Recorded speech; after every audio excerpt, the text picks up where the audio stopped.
ओम शांति। 23 अक्टूबर 2024। बाबा के महावाक्य।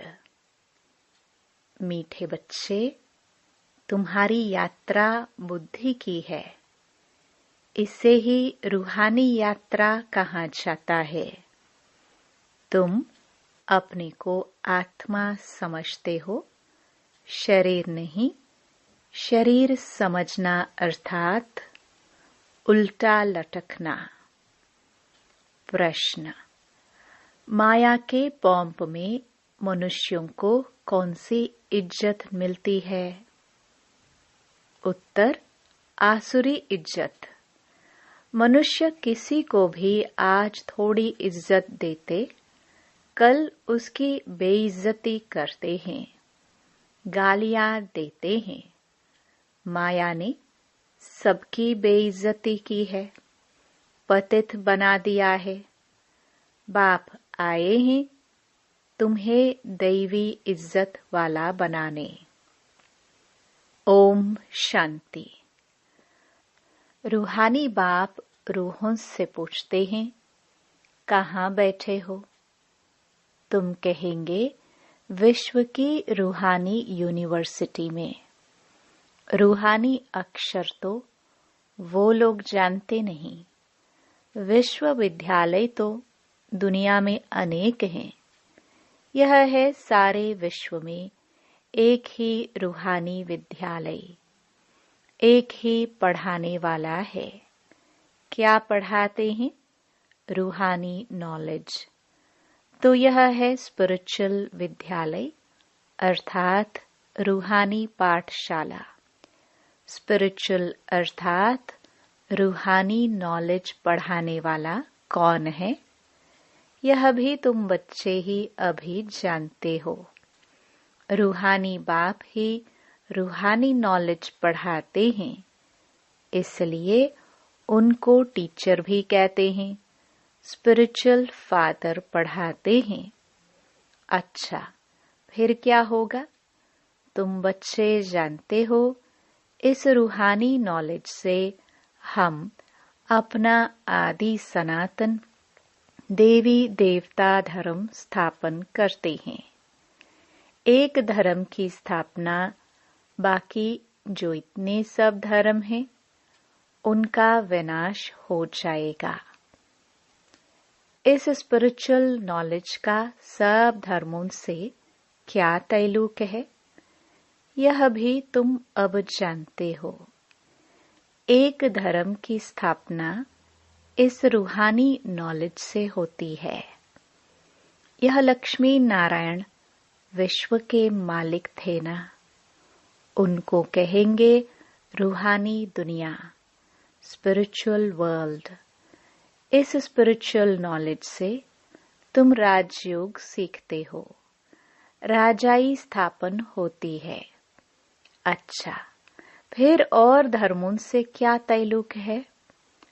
और सभी धर्म विनाश को पाएंगे, क्योंकि तुम पावन बनते हो तो तुमको नई दुनिया चाहिए। इतने सब अनेक धर्म खत्म हो जाते हैं, एक धर्म रहेगा। उसको कहा जाता है विश्व में शांति का राज्य। अभी है पतित अशांति का राज्य, फिर होगा पावन शांति का राज्य। अभी तो अनेक धर्म है, कितनी अशांति है, सब पतित ही पतित हैं। रावण का राज्य है ना। अब बच्चे जानते हैं 5 विकारों को जरूर छोड़ना है। यह साथ में नहीं ले जाने हैं।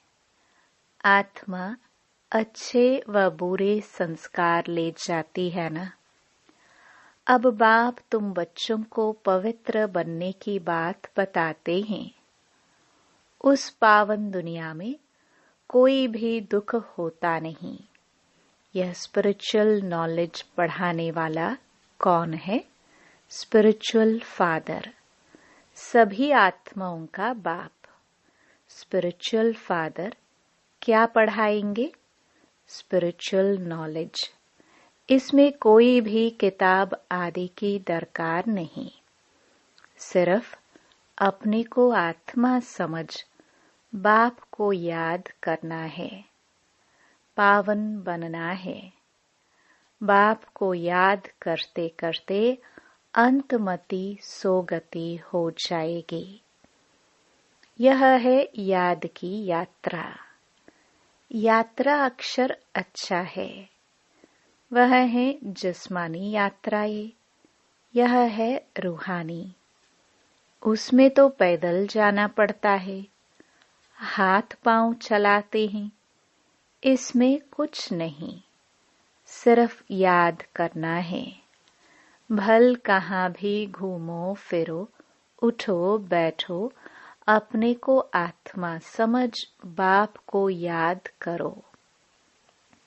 डिफिकल्ट बात नहीं है, सिर्फ याद करना है।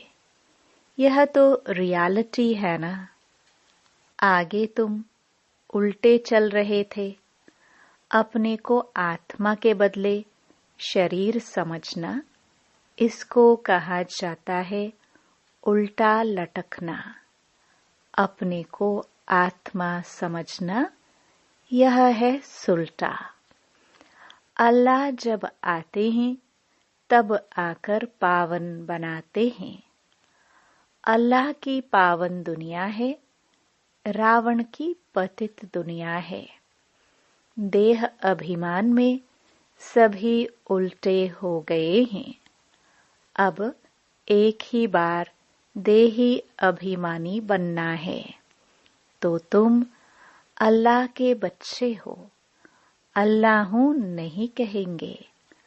अंगुली से हमेशा ऊपर की तरफ इशारा करते हैं, तो सिद्ध होता है अल्लाह वह है। तो यहाँ जरूर दूसरी चीज है, हम उस अल्लाह बाप का बच्चा हूँ। हम भाई भाई हैं। अल्लाह हूँ कहने से फिर उल्टा हो जाएगा कि हम सब बाप हैं, परंतु नहीं, बाप एक है, उनको याद करना है। अल्लाह एवर प्योर है। अल्लाह खुद बैठ पढ़ाते हैं। थोड़ी सी बात में मनुष्य कितना मूंझते हैं। शिव जयंती भी मनाते हैं ना। श्री कृष्ण है स्वर्ग का पहला राजकुमार। यह बेहद का बाप इनको राज्य भाग्य देते हैं। बाप जो नई दुनिया स्वर्ग स्थापन करते हैं, उसमें श्री कृष्ण नंबर 1 प्रिंस है। बाप बच्चों को पावन बनने की युक्ति बैठ बताते हैं। बच्चे जानते हैं स्वर्ग, जिसको वैकुंठ विष्णुपुरी कहते हैं, वह पास्ट हो गया है, फिर फ्यूचर होगा। चक्र फिरता रहता है ना। यह ज्ञान अभी तुम बच्चों को मिलता है। यह धारण कर और फिर कराना है। हर एक को टीचर बनना है। ऐसे भी नहीं कि टीचर बनने से लक्ष्मी नारायण बनेंगे। नहीं, टीचर बनने से तुम प्रजा बनाएंगे। जितना बहुतों का कल्याण करेंगे, उतना ऊंच पद पाएंगे। स्मृति रहेगी। बाप कहते हैं ट्रेन में आते हो तो भी बैज पर समझाओ। बाप पतित पावन लिबरेटर है, पावन बनाने वाला है। बहुतों को याद करना पड़ता है। जानवर, हाथी, घोड़े आदि कच्च मच्छ को भी अवतार कह देते हैं। उनको भी पूजते रहते हैं। समझते हैं भगवान सर्वव्यापी अर्थात सब में है। सबको खिलाओ। अच्छा, कण कण में भगवान कहते हैं, फिर उनको कैसे खिलाएंगे? बिल्कुल ही समझ से जैसे बाहर हैं। लक्ष्मी नारायण आदि देवी देवताएं थोड़ी यह काम करेंगे। चींटियों को अन्न देंगे, फलाने को देंगे, तो बाप समझाते हैं, तुम हो रिलीजियो पॉलिटिकल। तुम जानते हो हम धर्म स्थापन कर रहे हैं। राज्य स्थापन करने के लिए मिलिट्री रहती है, परंतु तुम हो गुप्त। तुम्हारी है स्पिरिचुअल यूनिवर्सिटी। सारी दुनिया के जो भी मनुष्य मात्र हैं, सब इन धर्मों से निकल अपने घर जाएंगे। आत्माएं चली जाएंगी। वह है आत्माओं के रहने का घर।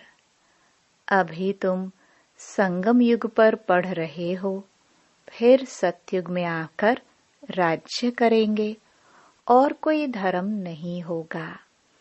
गीत में भी है ना, बाबा आप जो देते हो वह और कोई दे ना सके। सारा आसमान, सारी ही धरनी तुम्हारी रहती है। सारे विश्व के मालिक तुम बन जाते हो। यह भी अभी तुम समझते हो। नई दुनिया में यह सभी बातें भूल जाएंगी। इसको कहा जाता है रूहानी स्पिरिचुअल नॉलेज। तुम बच्चों की बुद्धि में है कि हम हर 5000 वर्ष बाद राज्य लेते हैं, फिर गवाते हैं।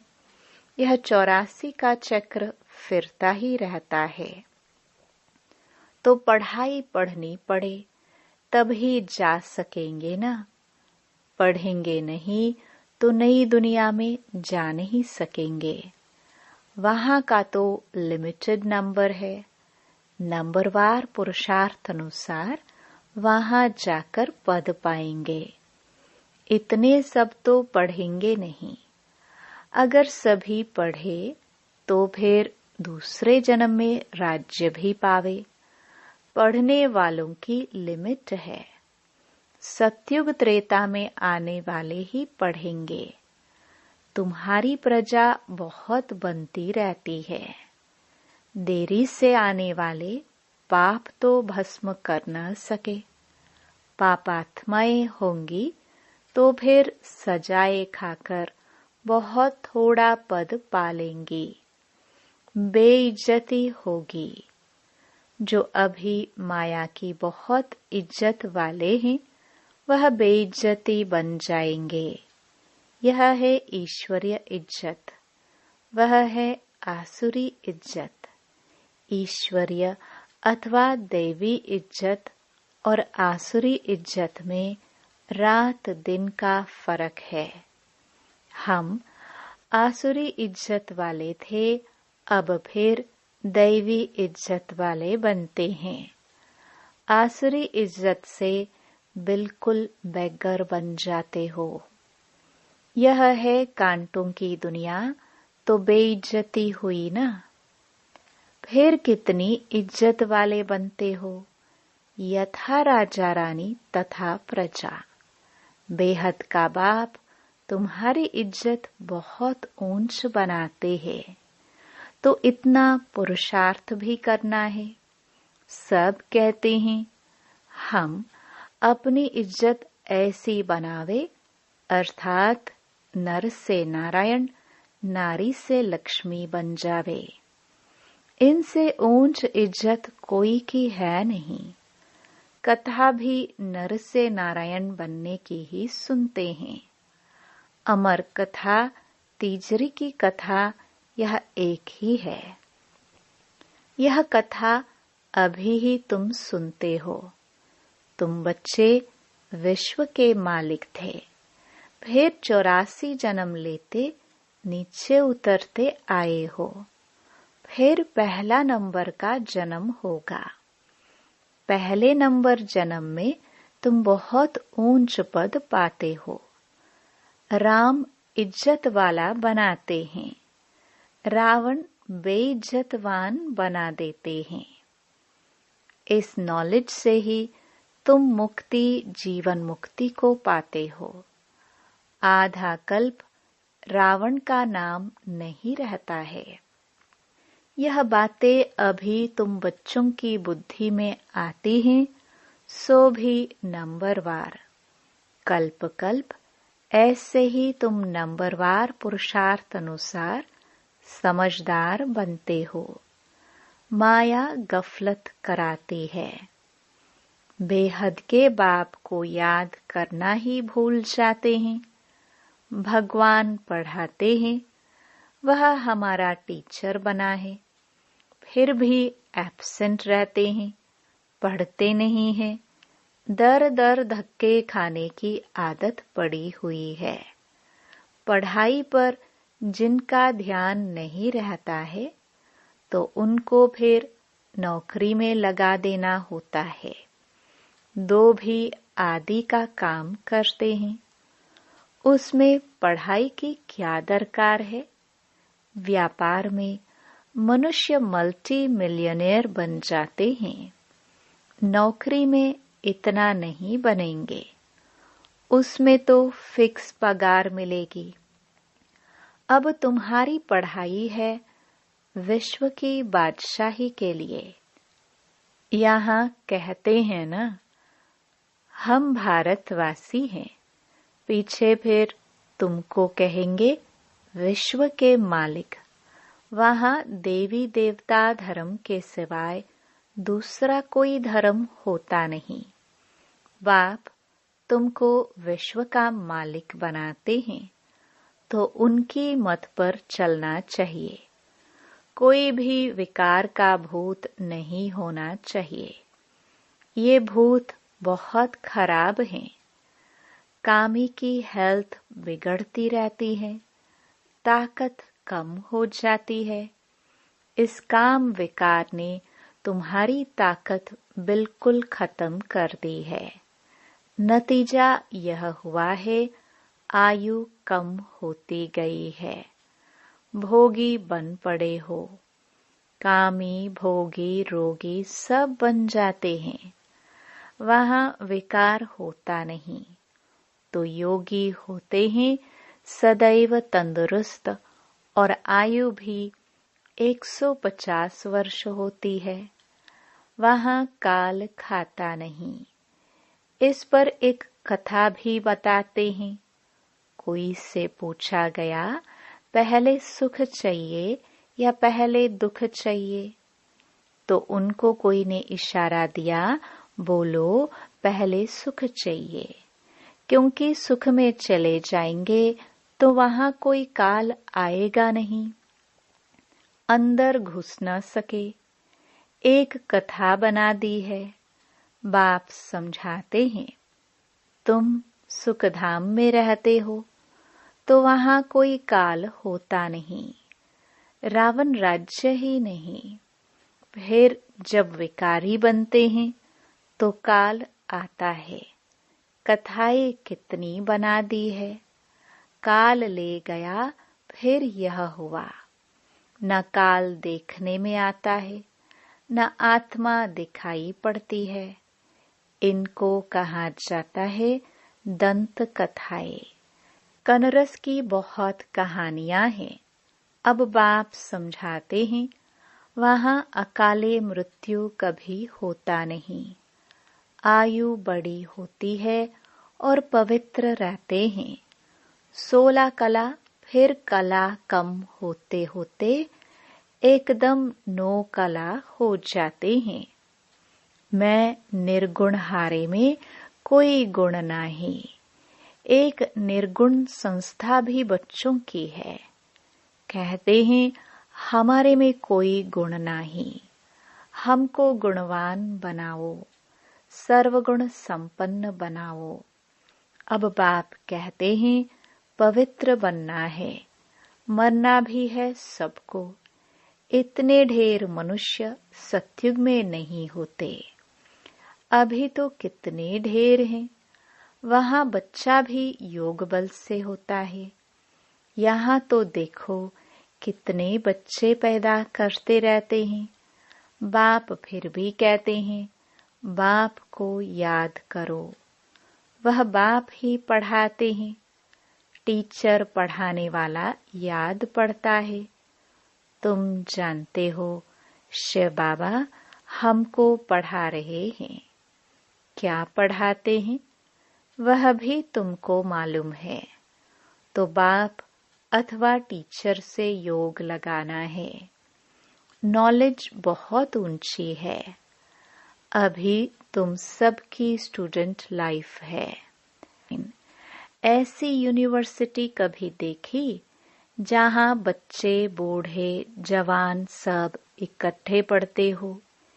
एक ही स्कूल, एक ही पढ़ाने वाला टीचर हो और जिसमें ब्रह्मा स्वयं भी पढ़ता हो। वंडर है ना।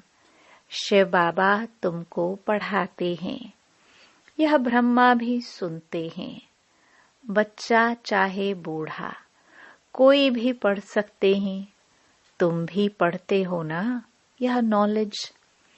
अब पढ़ाना शुरू कर दिया है। दिन प्रतिदिन टाइम कम होता चला जाता है। अभी तुम बेहद में चले गए हो। जानते हो यह 5000 वर्ष का चक्र कैसे पास हुआ। पहले एक धर्म था। अभी कितने ढेर धर्म हैं। अभी सॉवरनिटी नहीं कहेंगे। इनको कहा जाता है प्रजा का प्रजा पर राज्य। पहले पहले बहुत पावरफुल धर्म था। सारे विश्व के मालिक थे। अभी अधर्मी बन पड़े हैं। कोई धर्म नहीं है। सब में 5 विकार हैं।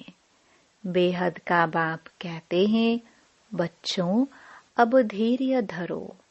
बाकी थोड़ा समय तुम इस रावण राज्य में हो। अच्छी रीति पढ़ेंगे तो फिर सुखधाम में चले जाएंगे। यह है दुखधाम। तुम अपने शांति धाम और सुखधाम को याद करो। इस दुखधाम को भूलते जाओ। आत्माओं का बाप डायरेक्शन देते हैं। हे रूहानी बच्चों, रूहानी बच्चों ने इन ऑर्गन्स द्वारा सुना। तुम आत्माएं जब सतयुग में सतो प्रधान थी तो तुम्हारा शरीर भी फर्स्ट क्लास सतो प्रधान था। तुम बड़े धनवान थे। फिर पुनर्जन्म लेते लेते क्या बन गए हो। रात दिन का फर्क है। दिन में हम स्वर्ग में थे। रात में हम नरक में हैं। इनको कहा जाता है ब्रह्मा का 100 ब्राह्मणों का दिन और रात। 63 जन्म धक्के खाते रहते हैं। अंधियारी रात है ना। भटकते रहते हैं। भगवान कोई को मिलता ही नहीं। इसको कहा जाता है भूल भुलैया का खेल। तो बाप तुम बच्चों को सारी सृष्टि के आदि मध्य अंत का समाचार सुनाते हैं। अच्छा, मीठे मीठे सिखिलदे बच्चों प्रति मात पिता बाप दादा का याद प्यार और गुड मॉर्निंग। रूहानी बाप की रूहानी बच्चों को नमस्ते। धारणा के लिए मुख्य सार। पहला, दर दर धक्के खाने की आदत छोड़ भगवान की पढ़ाई ध्यान से पढ़नी है। कभी एब्सेंट नहीं होना है। बाप समान टीचर भी जरूर बनना है। पढ़कर फिर पढ़ाना है। दूसरा, सत्य नारायण की सच्ची कथा सुन नर से नारायण बनना है। ऐसा इज्जतवान स्वयं को स्वयं ही बनाना है। कभी भूतों के वशीभूत हो इज्जत गंवानी नहीं है। वरदान। संबंध और प्राप्तियों की स्मृति द्वारा सदा खुशी में रहने वाले सहज योगी भव। सहज योग का आधार है संबंध और प्राप्ति। संबंध के आधार पर प्यार पैदा होता है और जहाँ प्राप्तियां होती हैं वहाँ मन बुद्धि सहज ही जाता है। तो संबंध में मेरेपन के अधिकार से याद करो। दिल से कहो मेरा बाबा। और बाप द्वारा जो शक्तियों का, ज्ञान का, गुणों का, सुख शांति आनंद प्रेम का खजाना मिला है उसे स्मृति में इमर्ज करो। इससे अपार खुशी रहेगी और सहज योगी भी बन जाएंगे। स्लोगन। देह भान से मुक्त बनो तो दूसरे सब बंधन स्वतः खत्म हो जाएंगे। ओम